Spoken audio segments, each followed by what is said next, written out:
So yan mga idol, no? Sira po kasi itong ating wire ng mini welding machine, no?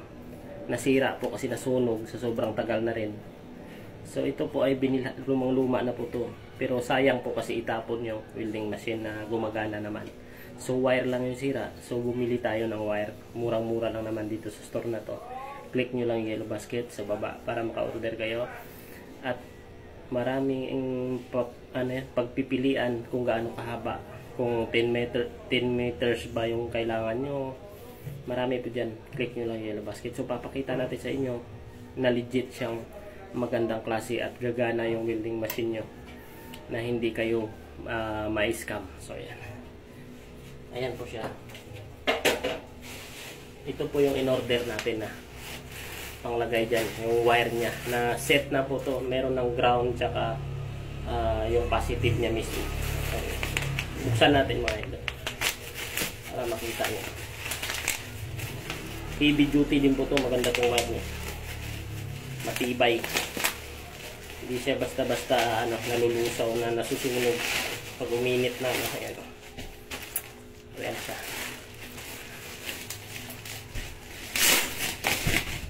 So maganda yung kulay kasi kitang-kita. Kitang-kita nyo pag na-misplace nyo. Ayan o. Kahaba nito. Itong ground ko ay 3 meters lang ata to. Tapos yung pinaka-positive 10 meters yata nakuha. Hindi naman kailangan ng sobrang habang pang ground. Yung importante yung kakabitan ng rod.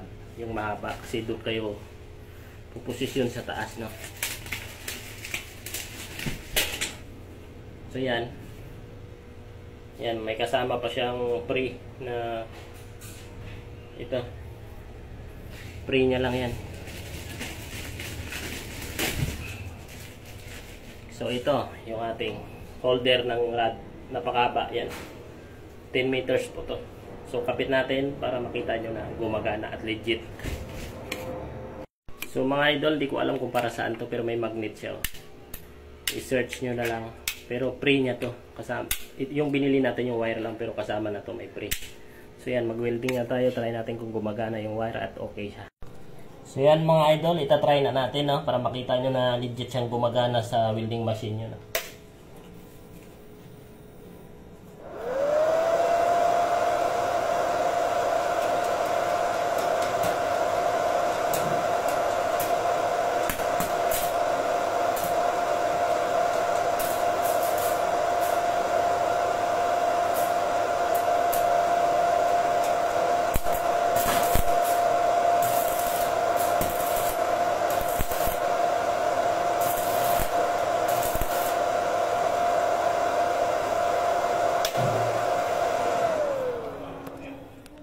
So yun, nakita nyo mga idol, legit na legit siya. Kaya order na kayo, click nyo yung yellow basket para yung sira nyong wire sa welding machine nyo, magagamit nyo pa yung welding machine nyo.